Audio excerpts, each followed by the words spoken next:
खुलुमबाय आंनि बे डेली आपडेट बड' इउटुब चेनेलाव नोंथांमोनखौ बरायहरनाय थाबाय। दिनै आं नोंथांमोननि गेजेराव मोननैसो खौरां लानानै फैदों। आं आसा खालामो नोंथांमोना भिडिअखौ जोबजासिम नायलांगोन आरो लोगोसे चेनेलखौ साबस्क्राइब खालामनानै लागोन। दिनैनि मोननैसो खौराङाव दङ। सेथि खौराङाव दङ मैया सनिबारनि हरनि समाव सासे 18 बोसोर बैसोनि हौवासा आरो सासे उन्दै हिन्जावसानि गोथै सह'खौ फांसे बिफाङाव फासि नांना थानाय मोननायनि उनाव काछार जिल्लानि सिलकुरि ओनसोलाव मोनसे गिख्रंथाव थासारि सोमजिहोदों। मिन्थिनो मोननाय बायदिब्ला थैनाय हौवासा आरो हिन्जावसा सानैया मोनसे मोजां मोनज्लायनायनि सोमोन्दोआव दंमोन, जायखौ बिसोरनि नखरनि बिमा-बिफाफोरा मिन्थियोमोन। नाथाय बिसोर सानैनि मोजां मोनज्लायनायनि सोमोन्दोआव मोन्नैबो नखरा बेरेखामोन, जायनि थाखाय बिसोरो गावसोरनि जिउखौ फोजोबना लादोंमोन। जायगानि थागिरिफोरा गोथै सह'खौ नुनायनि उनाव पुलिसनो खौरां हरो आरो पुलिसआ गोथै सह'फोरखौ बोखांनो थाखाय जाथाय जायगायाव सौहैयो आरो दुखुनांथाव जाथायनि सायाव नायबिजिरनाया जागायो। सुलुंनिफ्राय मिन्थिनो मोनोदि बिसोर सानैया बृहस्पतिबारनि मोनायाव गावसोरनि न'निफ्राय ओंखारलांदोंमोन आरो बिनि उनाव बे जाथाया जादोंमोन होनना मिन्थिनो मोननाय जादों। थैनायनि गुबै जाहोनखौ मिन्थिनो थाखाय पुलिसआ गोथै सह'फोरखौ पस्टमर्टम आनजादनि थाखाय दैथायहरदों आरो जाथायनि सोरगिदिं थानाय गुदि खिथाफोरखौ मिन्थिनो थाखाय नायबिजिरनाया सोलिगासिनो दङ। उत्तर प्रदेशनि हाथरसआव मोनसे लामा जाब्रबथायनि जाहोनाव सा 15 सुबुंफोरनि जिउ खहा। सा 7 हौवाफोर, 4 हिन्जावसाफोर आरो 4 गथ'फोर। फोरमायनाय बायदिब्ला शुक्रबाराव मोनसे लामायाव गंसे बास आरो गुबुन गारिनि गेजेराव सौग्रावलायनायनि उनाव जाब्रबथाया जादों। बे दुखुनांथाव जाथायनि फिननाय महरै गाहाय मन्थ्रि नरेन्द्र मदिआ गाहाय मन्थ्रि हायुंआरि रिलिफ फान्डनिफ्राय साफ्रोम थैनांनाय नखरनो 2 लाख रां अनसुंथाइ होनो फोसावदों। बेजों लोगोसे जाब्रबथायाव जखम जानाय साफ्रोमनोबो 50,000 रां होगोन होनना फोरमायदों। उत्तर प्रदेशनि हाथरसआव जानाय लामा जाब्रबथाया जोबोद दुखुनांथाव आरो जाब्रबथायाव जिउ गोमानांनाय नखरफोरनि सायाव गोथौ दुखु मोन्नाय फोरमायदों पीएम नरेन्द्र मदिआ।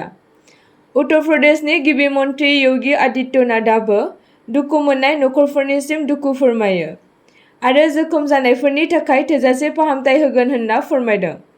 आलिगढ़नि कमिशनार चेत्रा बीआ फोरमायनाय बायदिब्ला सा 11 जखम जानाय सुबुंफोरखौ जायगानि देहा फाहामसालियावनो फाहामथाय लागासिनो दङ आरो सा 8 सुबुंफोरखौ गोब्राब जोथोन लानो थाखाय आलिगढ़आव दैथायहरनाय जादों। थामथि खौराङाव दङ फैगौ 1 अक्ट'बरनिफ्राय आसामाव जाय सुबुंफोरा गोदानै आधार कार्ड बानायगोन, बिसोरनि फोरमानलाइफोरखौ मोजाङै नायबिजिरनाय जागोन। सनिबाराव बेखौ फोसावनानै होयो आसामनि गिबि मन्थ्रि हिमन्त बिश्व शर्माया। रायजोआव सुबुं अनजिमा बांनायनि जाहोनाव बांनाय सुबुं अनजिमाखौ होबथानो आरो गुबुन जायगानिफ्राय आयेन बेरेखायै फैनानै आधार कार्ड बानायनानै रायजोनि सुबुं अनजिमाखौ बांहोदों, जाय फैबाय थानाय समनि थाखाय मोनसे जेंना। बिदिन्थि बायदियै डाटानिफ्राय मिन्थिनो मोनोदि बरपेटायाव 103.74 जौखोन्दो, धुबुरीयाव 103.48 जौखोन्दो, मरिगावआव 101.76 जौखोन्दो आरो नगावआव 100.86 जौखोन्दोआ आधार कार्ड मोननो हादों।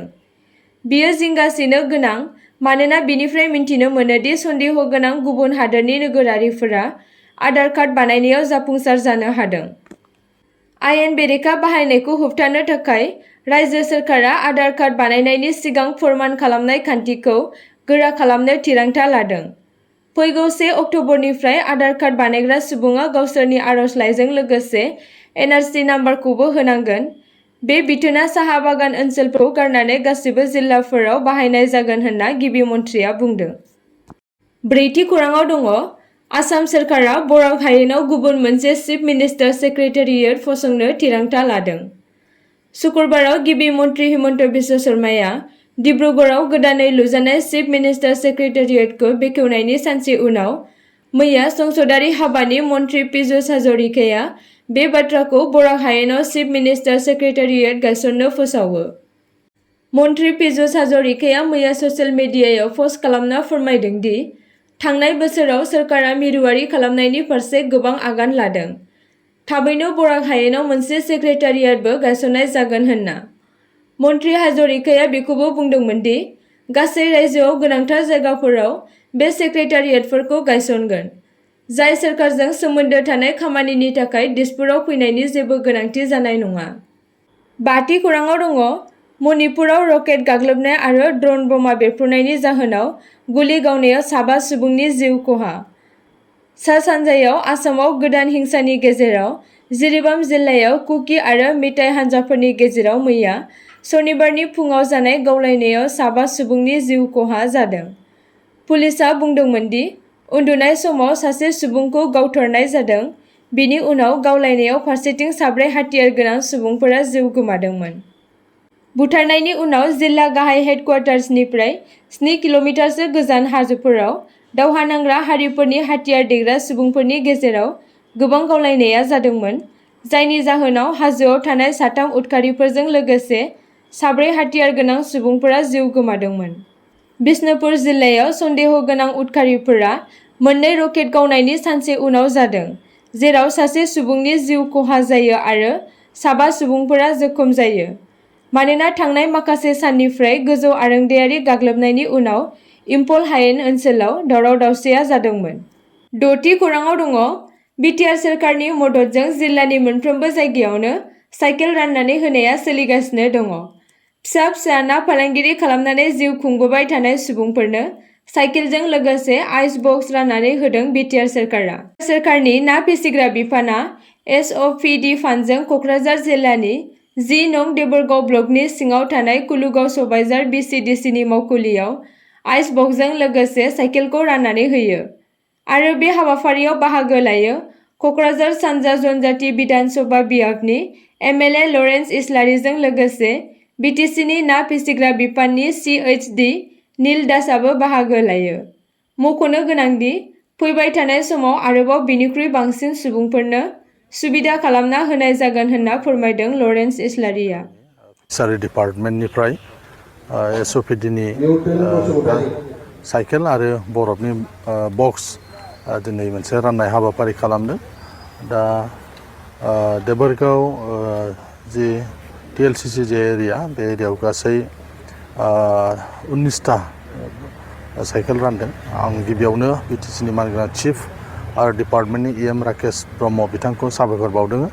बिथांमोना मोजां मोनसे हाबाफारि लानायनि थाखाय। दायो जों नुनो मोनो लामा सेर सेर गोबां गामियाव बा गोबां ओनसोलाव ना दाननानै फाननाय बेखौ जों नुनो मोनो, नानि बे फालांगिखौ। जाहाथे बियो गोजाननिफ्राय जिहेथु लायनांगौ जायो टाउनाव बा गिदिर हाथायाव, बेखौ लाबोनानै गामि सिं सिं जिहेतु फाननाय जायो, जाहाथे नाफ्रा नस्थ' जाया। दिनै फाननो हायाबा दोनथ'नायनि जे बेबस्था, बे बेबस्थाफ्रा बांसिनानो गैयामोन।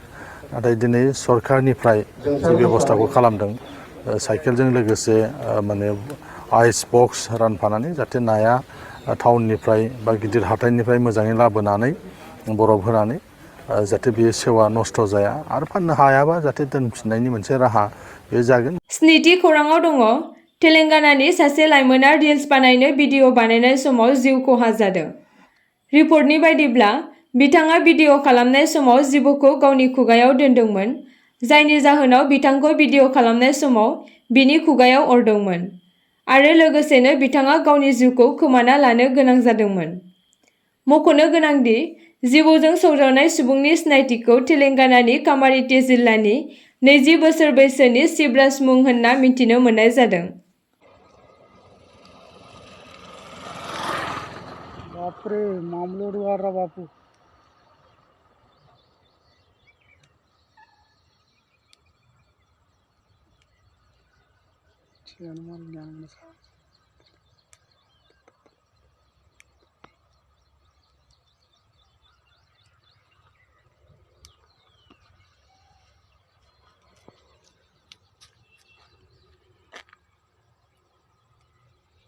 आसा खालामो नोंथांमोना भिडिअखौ नायनानै मोजां मोनगोन आरो चेनेलखौ लाइक आरो साबस्क्राइब खालामनानै लागोन।